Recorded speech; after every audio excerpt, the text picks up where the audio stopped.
Alright, KC2 IRV here again, making another fob video. I know I made two already, but I thought this one needed to be done. This is going to be the actual construction of the fob. I'm going to film me actually assembling it with the parts. Because I kind of felt the other videos were a little incomplete. I mean, very first video just kind of gave you an overview of it already put together. Second one had a different unit I was using, a different fob I was using, and now I'm back to the original one that I actually prefer to use, the Startech fob. Just to kind of back up a little bit, I did an experiment with the Cyba fob. I did a video on, and I epoxied it. You can see there that I epoxied the board due to the diode that I had to solder onto the chip because it was a little weak. This wire was pulling on it, so I decided to coat it in epoxy. It worked out well. It works extremely well. But I'm not overly fond of this board. It's not as easy to construct, in my opinion. So it's a little more time consuming, but it does work. So in case we can't get the Startechs anymore.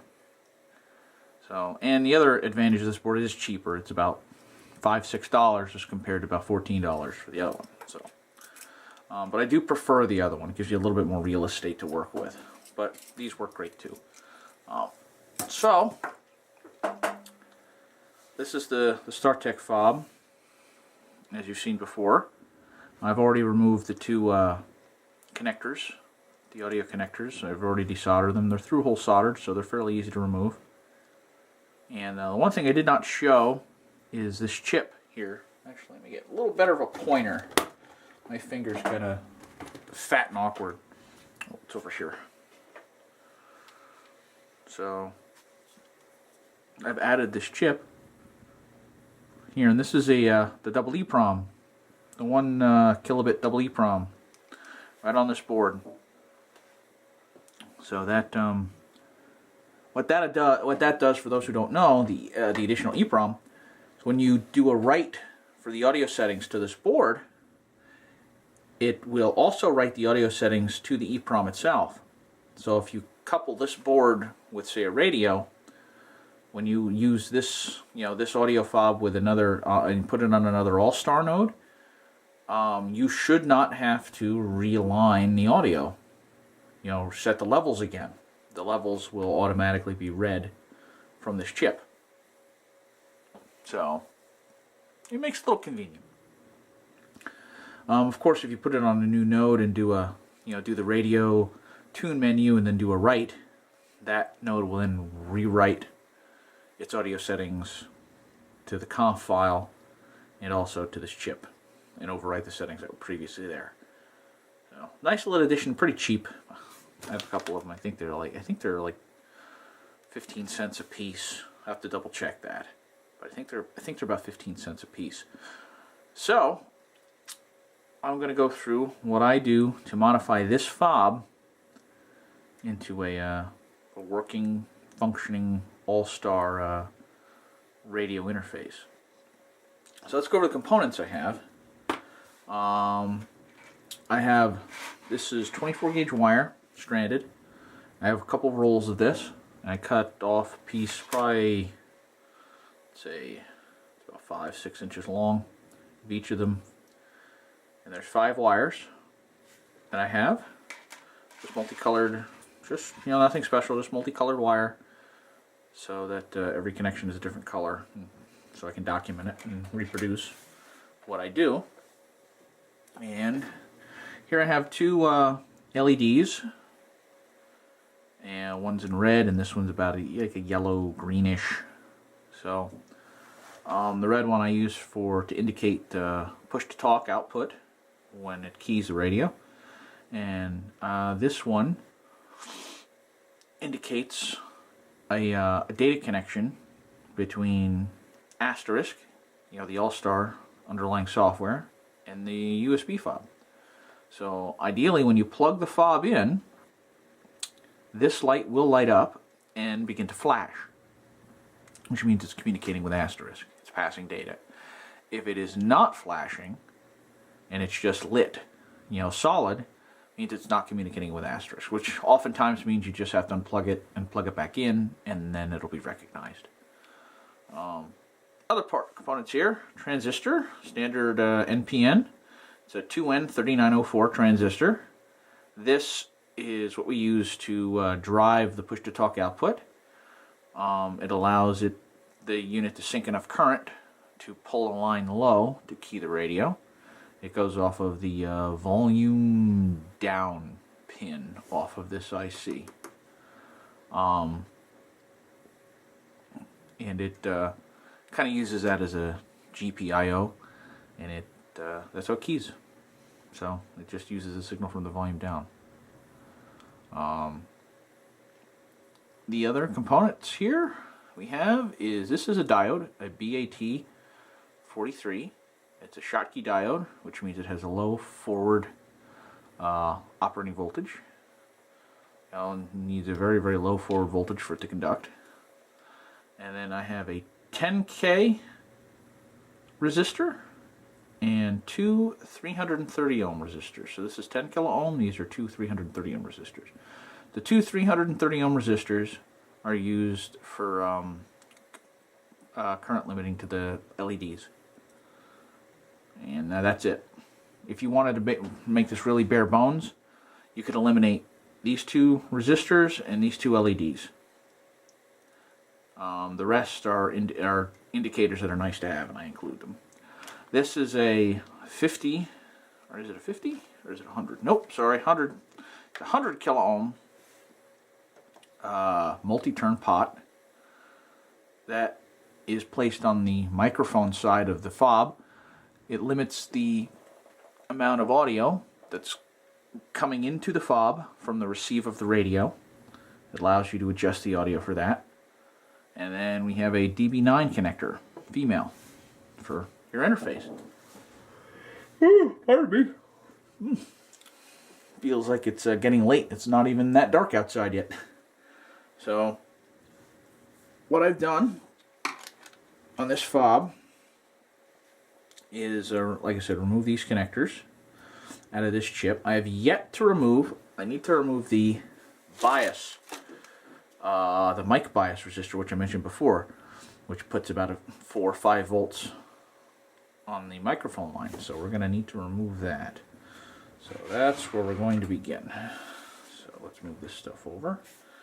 So again, as I said before, before I get too ahead of myself, and this is the shell for the DB9, metallized plastic shell.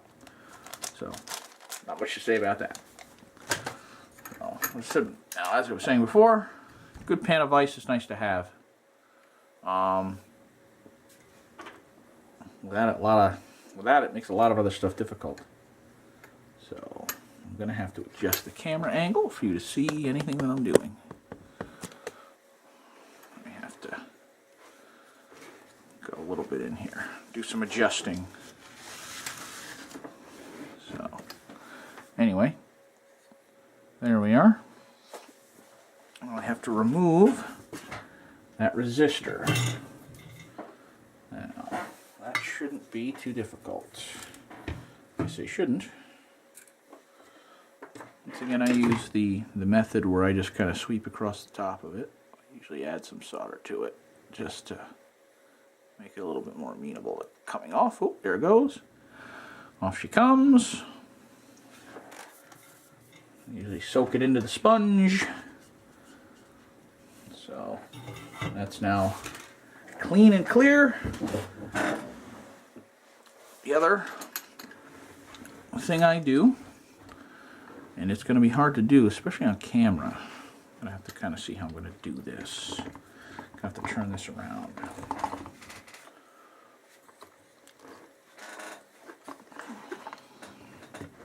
See if we can see it here. This pin over here, right over here, and it's pin 13, and that is our push to talk. I need to tin that a little bit. it's a delicate operation. I know some people are a little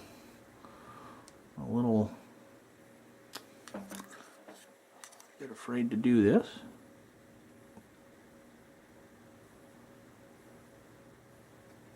Oh, there she goes. Just needs to be tinned a little bit. It's very delicate. You want to make sure you do not bridge the pins together with solder. Now we want to get our resistors ready. 2 resistors here.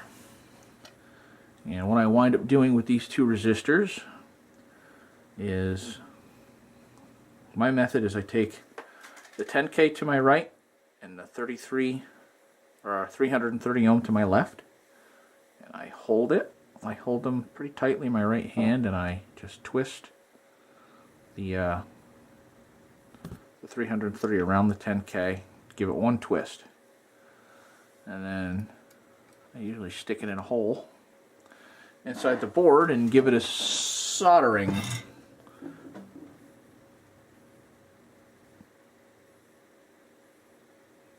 Don't need much.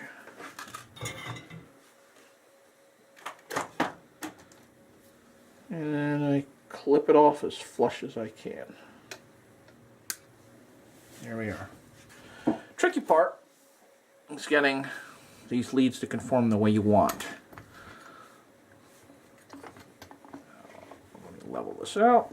My hand's in the way. Never claimed to be a very good cameraman. So please excuse my lack of skill with a camera. So what essentially is going to happen is I kind of use the electrolytic capacitor here for support. And let me slide this in a little bit. So there we are. Oop, oop. Come on. Don't be a jerk. There we are. Slide that in for support. And then I try to, you want the 10K to stay on your right, by the way. Because eventually the diode, or the light emitting diode, is going to go over here. So that's where you want your 330 ohm resistor to point. So, and then I usually bend this down a little bit. And then try to estimate how long. I haven't really gotten this down to an exact science. I'm still in the guess and check stage. Oh, I'm pretty close. And what you want to do is you want to get that next to the pin on the IC. And just clip it little by little so that at some point you get the resistors resting on top of that cap. Because it's a very precarious connection. It makes a good connection, a good solid electrical connection, but physically it's not very strong, so you don't want to have a lot of stress on it. Once you have everything soldered together, it's actually pretty good. But until then, you've got to rely on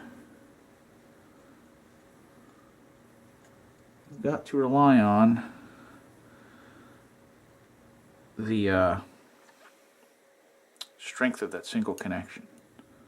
So there we go. Now it's kind of sitting there. And I want to tin the end of this. Stick it in a hole again. And let's tin it. Oh, hit the sponge a little bit.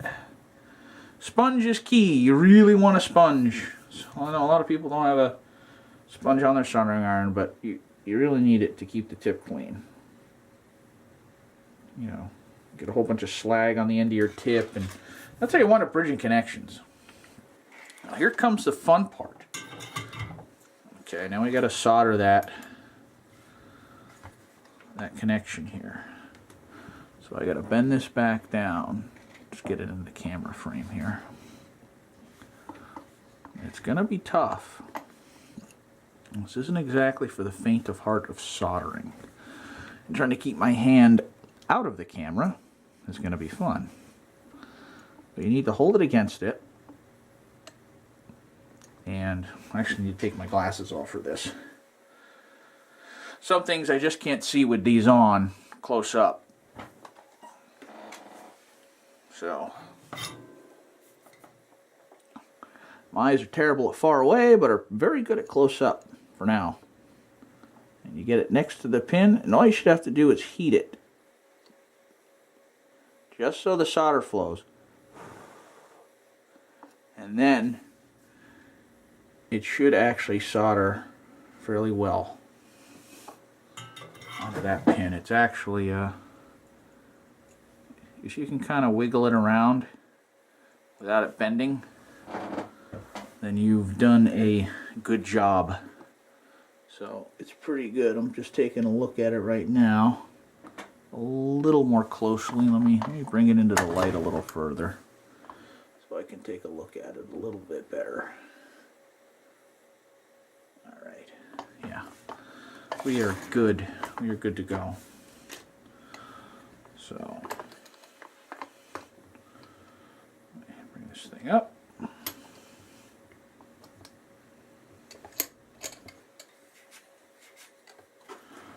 And now, there's bending the leads, forming the leads to where you want them to go. This lead, the 330 ohm resistor lead, you want to get over to this hole. There's a hole right here. Let's see if I can show it to you. There it is, right there. There's a hole right there. I actually shove the LED, I solder it to this pad here. There's a pad over here. There we go. There's a pad right here. This pad is my ground. That is attached to the ground. And I solder my LED to that. And the other LED pin kind of pokes through this hole, which is convenient. And then I bend this lead down so that I can touch it against the leg of the LED and solder it to it. And then this, of course, eventually my transistor is going to reside over here. And that gets soldered to the base of the transistor. Just give you a point of reference. That's pretty much what it's going to end up looking like. So, if you can see it.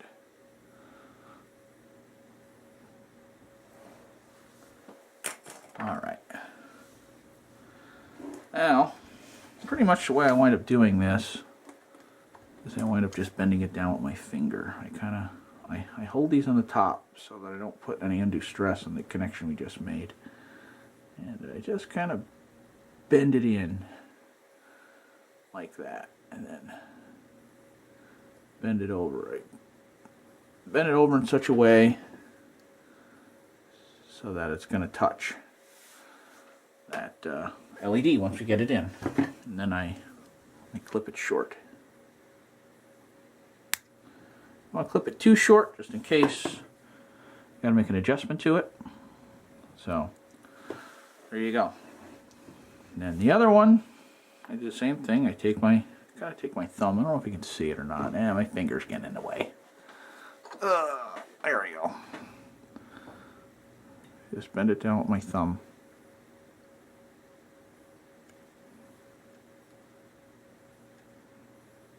And there it is. And I'm going to clip that short. There we are. So, still need to move that over a bit. So, this may seem out of the logical progression, but once I explain to you why I'm doing this, is I'm going to put the LED in. The reason why I'm going to do that is because I can get a little extra support on these connections so that they're not as fragile as I'm manhandling this board around. So I want to put the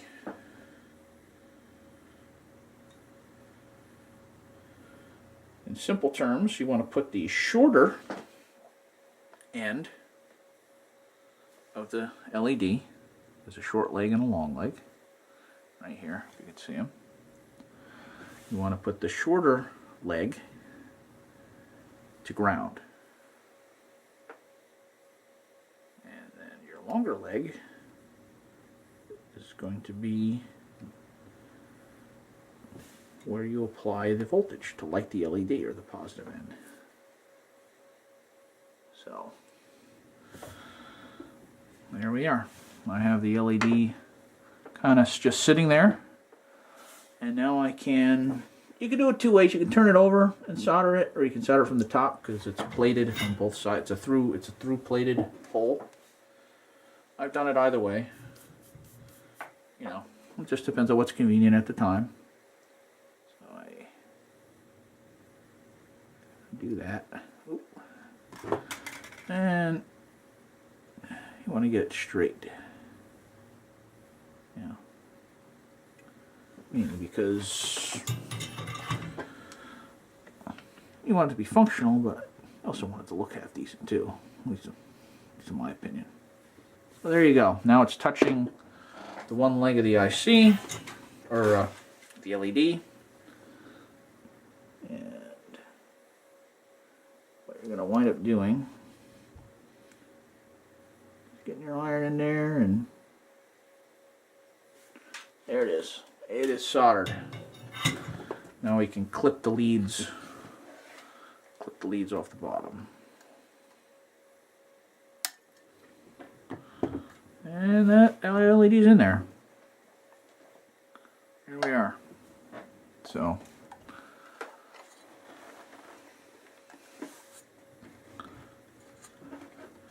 now, just the way I normally do it is I'm going to add some of the stuff to the bottom now. So this includes the diode. I'm going to add the diode to the bottom. It's actually right now the only thing I have to add. So diode itself, I just bend the lead over like that. You know, and try to get this one straight. I'll cut that one short anyway. My eyeball measure where this is going to go.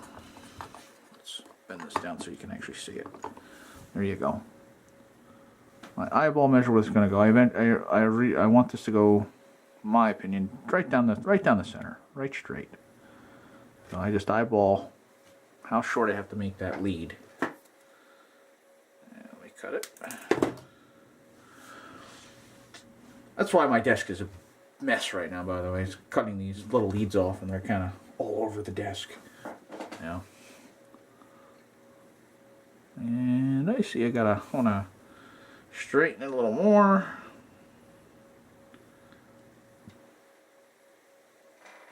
And I'm going to tin the end. And I'm not using lead-free solder, by the way. I'm using good old 6040. Oh. Seems to work well for me. I know people like the lead-free or the silver solder. I have used them, and I've used a lot of different solders. And 6040 has never done me wrong. Oh, my hands. Oh, my hand's wiggling. There we go. Yeah, that doesn't look great. There we go. Alright, that's good. That's actually a pretty good connection. Now on this board, you know, on this particular USB sound fob, this is actually a pretty good mechanical connection. It's got a nice chunky pad, so I don't worry about this like I do with the other one. And then I just cut it short. I just cut it enough to where I can tack solder. You know, I can solder a wire right onto it, and I just tin it. And I just give it a little bit of a soldering. My ye old Weller You see this? This thing's an ancient Weller. So that works good. Alright. Now we got that in place. I am now going to concentrate on the top again.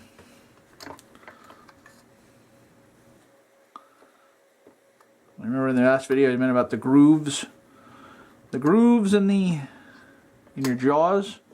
Yeah, they're indispensable. Okay. Now I've got the 10 or the 100K pot. What I do with this is this pot's going to sit on the board like this. Okay, as you've seen before. I'm gonna bend this out. That's going to be the connection we're going to make to the outside world. I'm going to bend this out at a bit of an angle. And I'm going to kind of mock fit it in here. Well, let me clip the end off of this. There we go. I'm going to mock fit it in here to make sure everything's going to line up. And I stick the one lead in here. I know you can't see it from my hand. Gotta remember that. Gotta keep my hands out of the way. And I kind of fold it over. I fold it over like that. And then we solder it in. I'll solder it from the top and it'll suck right down through.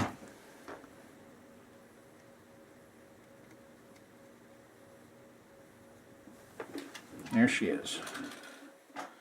Straighten out.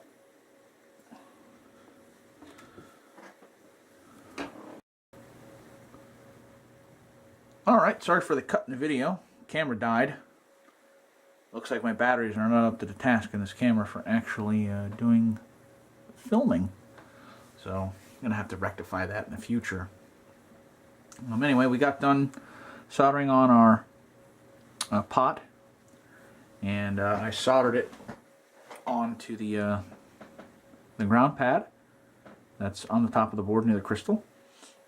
Next thing we're going to move on to is installing the transistor for the push to talk, which is a 2N3904. And looking at it from the front here, the flat side is facing us.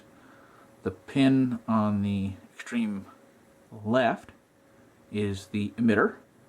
Pin on the extreme right is the collector, and the pin in the center is the base. The collector gets connected to the ground, the base gets connected to the 10 kilo ohm resistor, and the collector gets connected to the push to talk wire that goes to the radio. And in simple terms, the signal from the chip gets current limited to the 10 kilo ohm resistor, biases the transistor on, causing it to conduct between the emitter and the collector, essentially grounding the PTT line to the radio, causing the radio to key. So we have to do some bending of the leads on this in order to get this to fit in. There's a hole here on the circuit board I'm going to utilize to stick the collector through. And let's see if we can get you a little on that. It's right there. And that's basically to reduce the stress on the collector from the wire moving around. So what I want to do is these two I'm going to bend backward. I'm just going to bend them back on the transistor just like that. And I'm going to spread them apart. Kind of get my fingernail under there. Spread them apart. Then I kind of gauge where things need to go. So the base needs to go a little farther to the left. And so does the emitter. So what I'm going to do is preliminarily, almost dropped it.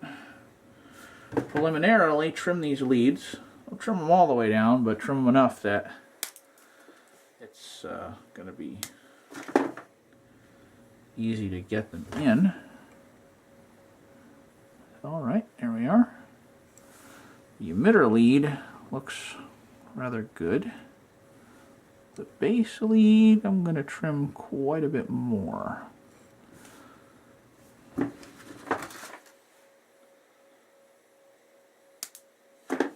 we are. And that should work out. Actually, I'm going to trim the base lead a little bit more. Got a lot to work with there.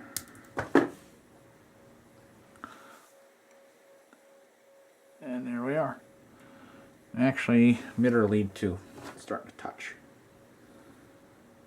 Yeah, kind of gotta gauge it.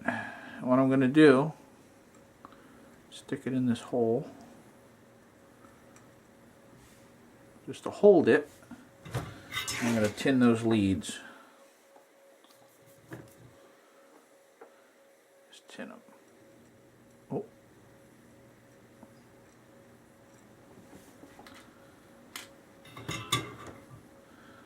Now position this guy in there. This is going to be a little difficult. Be a little difficult to do this and not get my hand in the way of the camera. Well, let's try anyway. So, yeah, hand's going to be kind of in the way. So I'm going to tack on the emitter first. Then I can kind of move the transistor around and get it to the point where I can solder it onto the 10 kilo ohm resistor. Yeah, that looks good actually.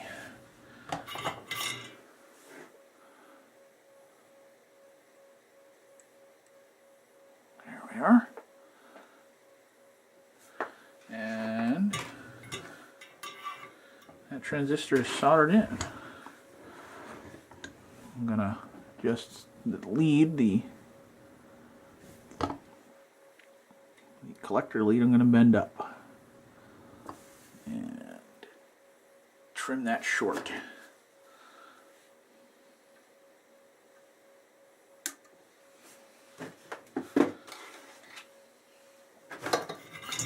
And as always, let's give it a tin. There she is. All right.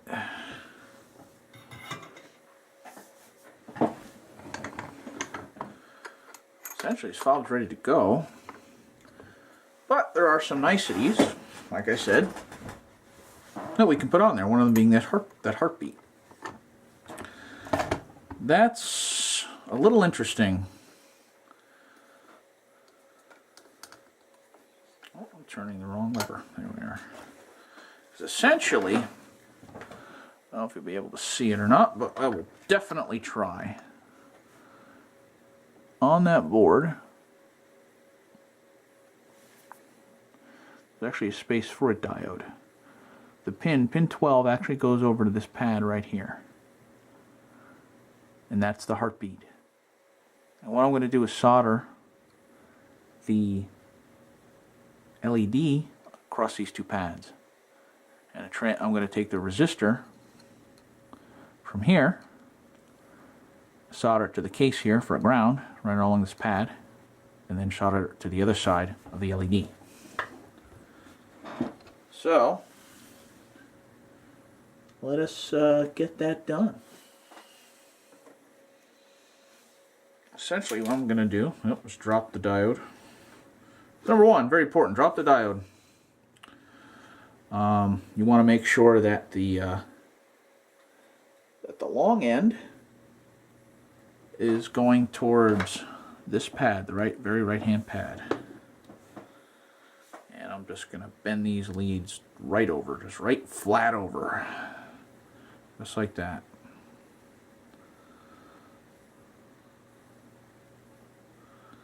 And then I'm going to point them in a little bit because those pads are a little wider than this LED. And I'm going to cut them off.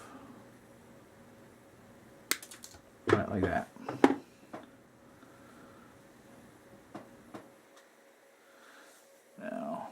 should be able to get this in here without touching anything. Yep.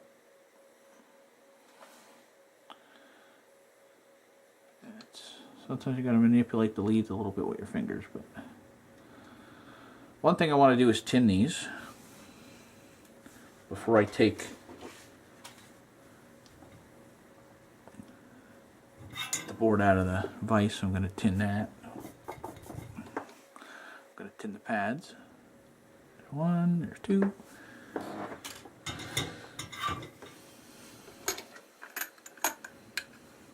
And just to give you a little background on me, is I actually have,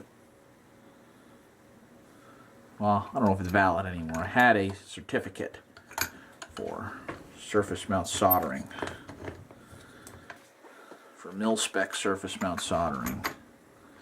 So I'm kind of used to this. I know a lot of people, when they see surface mount, get very, very apprehensive. And some of the things that you need to do are a little different. Some of the techniques. But most of it is just a steady hand and a good eye. And you can do it pretty easily with some practice.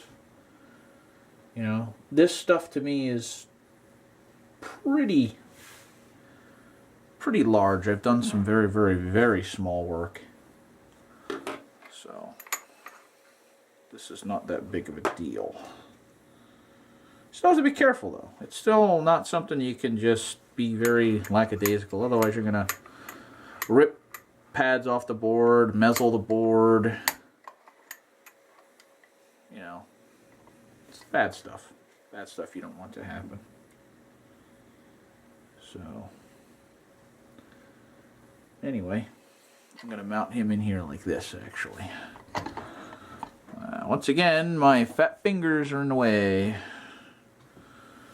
I don't know how I'm going to do this actually. I don't know if I can. I just don't think I have enough room. So, oh. Drop the LED again. Well, you're just going to have to deal with my fat fingers in the way for this. Sorry. My hand's like right next to the camera too. It's kind of strange. There. Alright. Alright, soldered onto the board. Right onto those two pads. So it's pretty secure. Next thing you need to put in there, the last component that needs to go on this board, is this resistor. And this resistor, pretty much you can immediately cut off most of the one lead and most of the other lead. In fact, probably more than that of the other lead. And lay it in. Just lay it in. See where things need to go. So go this way. I don't know if you can't see it or not. Yep. And yeah, kind of got to see. I got to cut about that much off of it. So let me do that. Let me cut a good deal off of it. Of course, I mean, I'm assuming you didn't just buy exact components you need. With how cheap resistors are, you should have a couple of extra. You know, I usually buy them at least 10 at a time. You know, at least. So there we are. I'll probably shorten. I'm going to shorten this side of it up. But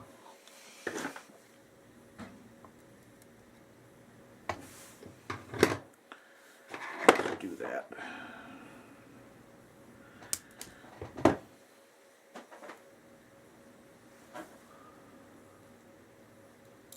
Okay. There we go. So that'll work out pretty nicely. Alright, before we can solder that into place, I got to put a little solder blob on the case.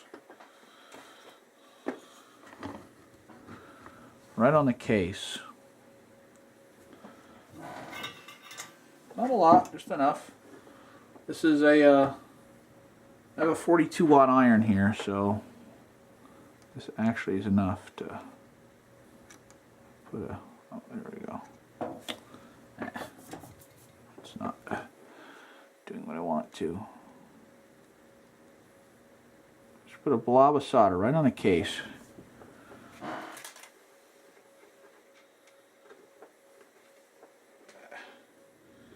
I wish I had my tweezers today. They make doing this a lot easier. So get your resistor into position.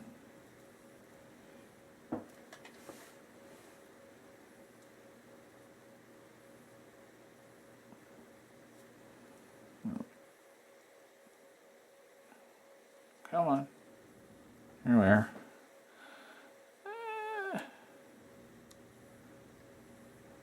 Solder on. Oh. Trying to do this with a camera is a little more difficult than normal. Yeah, it's on there now. I just got to kind of move the resistor over a little bit.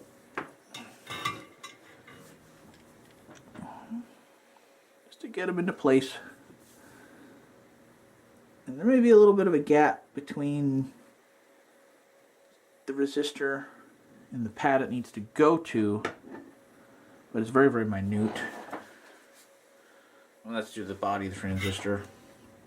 I may redo this using smaller resistors using 1/8 watts.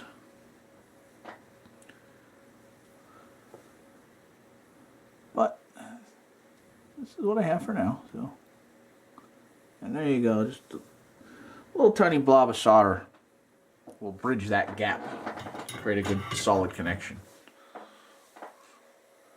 So, and essentially that diode, that light emitting diode, is soldered into place. So,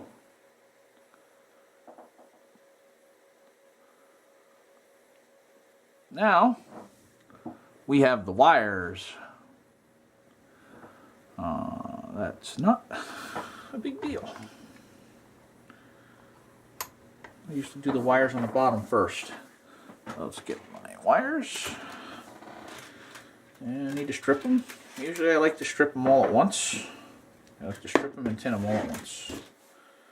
So, you know what? I have a stripper here. Let's make life a little easier. I don't know if it goes out in the small though. May not. Oh, let's see. Might just be faster to. Oh no, that works. It's a nice automatic stripper I have. Makes life a little easier. So, had it for a long time too.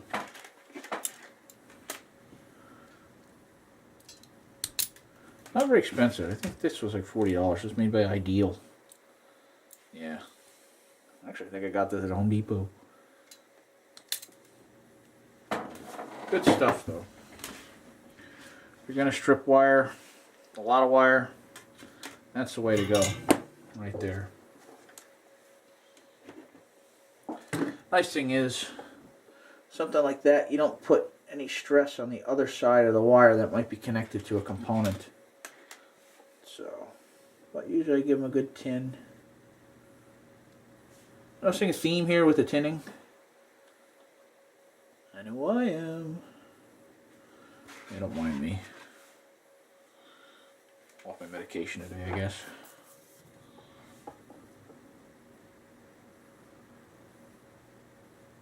I don't have the steadiest hands in the world. I don't know if it's a mental thing, because when it comes to soldering really, really fine things, I can solder it. But then I'm trying to solder, you know, I'm trying to solder this wire here, and I'm like, I'm shaking all over the place. Don't know. Don't really know. So anyway, I have a little chart here of how I've done this in the past. So this right here, this pad right here, that is going to be your transmit audio. And transmit audio, I normally use a green wire. So it's already tinned, it should fall right into place. Okay, there's that word should again. Come on.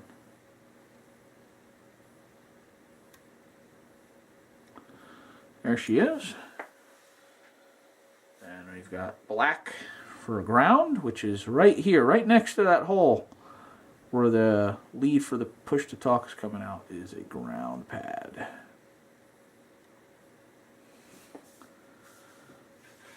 There you go. Blue I use for the squelch, the COS or COR, carrier operated squelch, whatever you want to call it.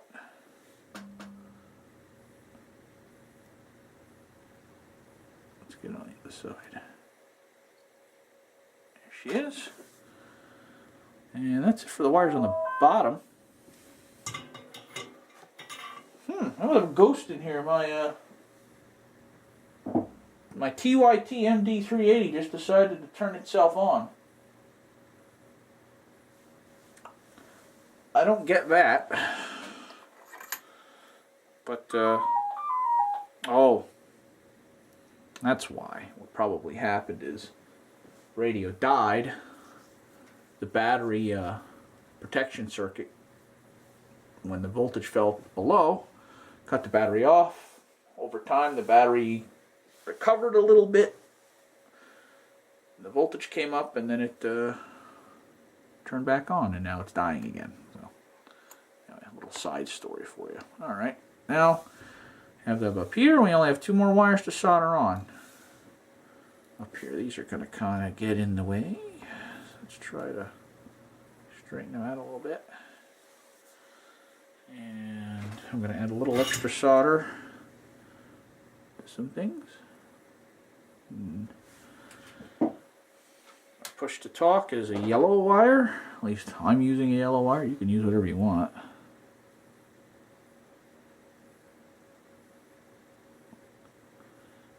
I don't advise using solid wire. I know Cat 5 is a alluring piece of wire to use because it's pretty ubiquitous now, but it's most of the time it's solid. And I can tell you how many times that I've had to go up and fix things that have had broken wires because somebody used solid Cat 5. They do have stranded Cat 5. Actually, Belden makes it. I have a 250-foot box of it. And it works very well for making interface cables and all sorts of other stuff. But this, I don't know, I decided to go with the individual wires instead.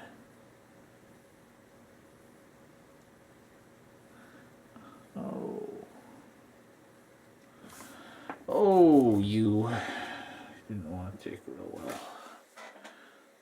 Oh, you. See, this is why I make YouTube videos. I actually talk to myself while I'm making these, and people just think you're crazy. But now I can talk to myself and record it, and then I'm not crazy. So it's kind of like a bit of a crutch to allow me to talk to myself. Anyway, so now we have all our connection wires. I forgot to mention these. Over here, big bag of them. Of little black zip ties. I've been using these strictly for this, and well, for other things, and mainly for this, to secure these wires. And I got these off of Amazon, like everything else. Part number on these is kind of, I don't know if you can see that or not. Get this out of the way.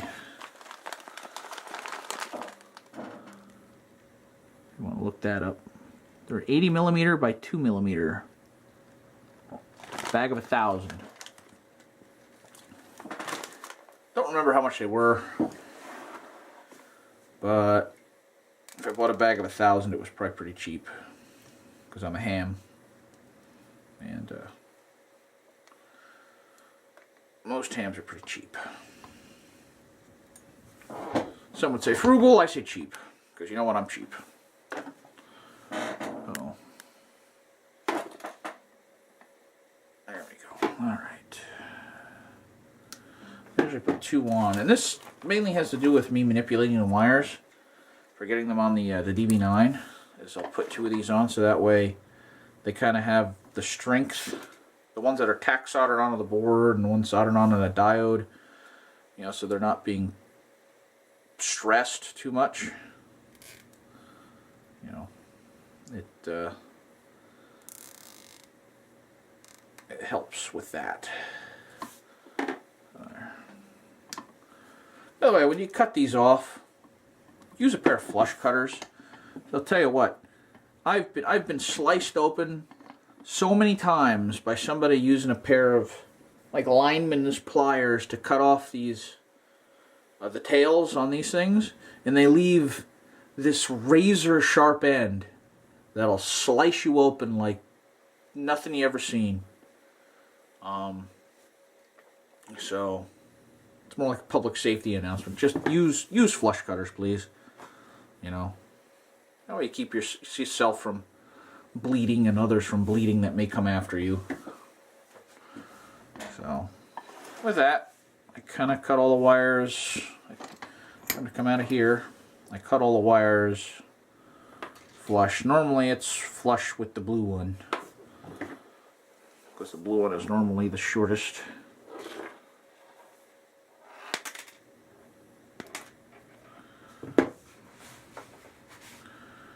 And then I strip them, because we're going to be preparing to solder them onto the DB9.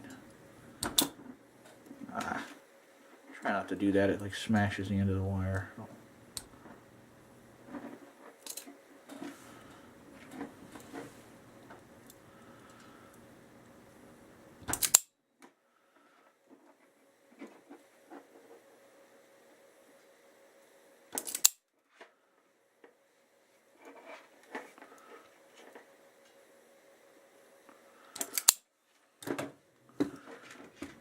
Gotta make sure they're all straight and twisted.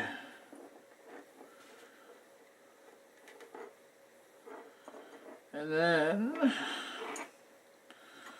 another round of tinning.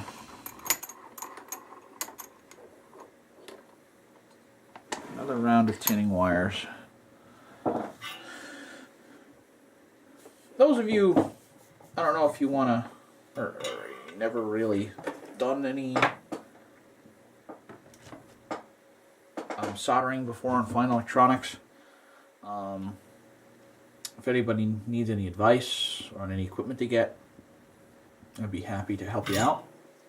I do solder often, very, very often. In fact, my days when I used to be a TV repairman, that was, I did it probably 10 times a day. Okay, I know we skipped ahead a little, but now we have the DB9 connector ready to connect to our wires once we strip them and tinned them and everything. So, besides that, let's get to connecting the wires to the fob. So, got all the wires tinned already, as we saw, and we're going to be using pins 1, 3, 4, 5, and 9 on the DB9 connector. This is a solder cup connector, so that you can fill them with solder and solder wires directly to the connector, which is a little better in my opinion than the connectors where you use those push-in pins. So we can now solder our connections directly to this connector. And our first connection going to be pin number 1. Just to let you know, on this connector, on the DB9 female, the pins go from left to right, from 1 to 5. So 1, 2, 3, 4, 5 on the top. Then the bottom it goes from the left to right, 6, 7, 8, and 9. We're concerned about pins 1, 3, 4, 5, 6. I'm sorry. 1, 2, 3. I counted wrong. 1, 2, 3, 4, 5, and then pin 9. So let us solder the wires to them. I have a little cheat sheet of what needs to go where. And let's get the camera angle where you can actually see me actually soldering to these pins. There we go. You can see me now. So, and that's that. So the yellow one, which is our PTT, goes to pin 1.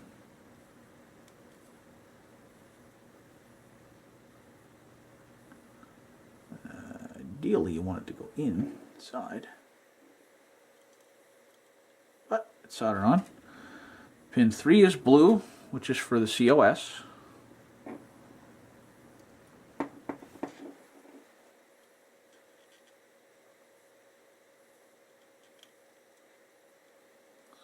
Pin 4 is green, which is for the transmit audio.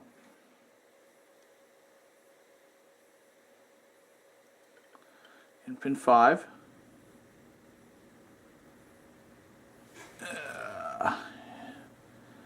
is the white, which is the receive audio.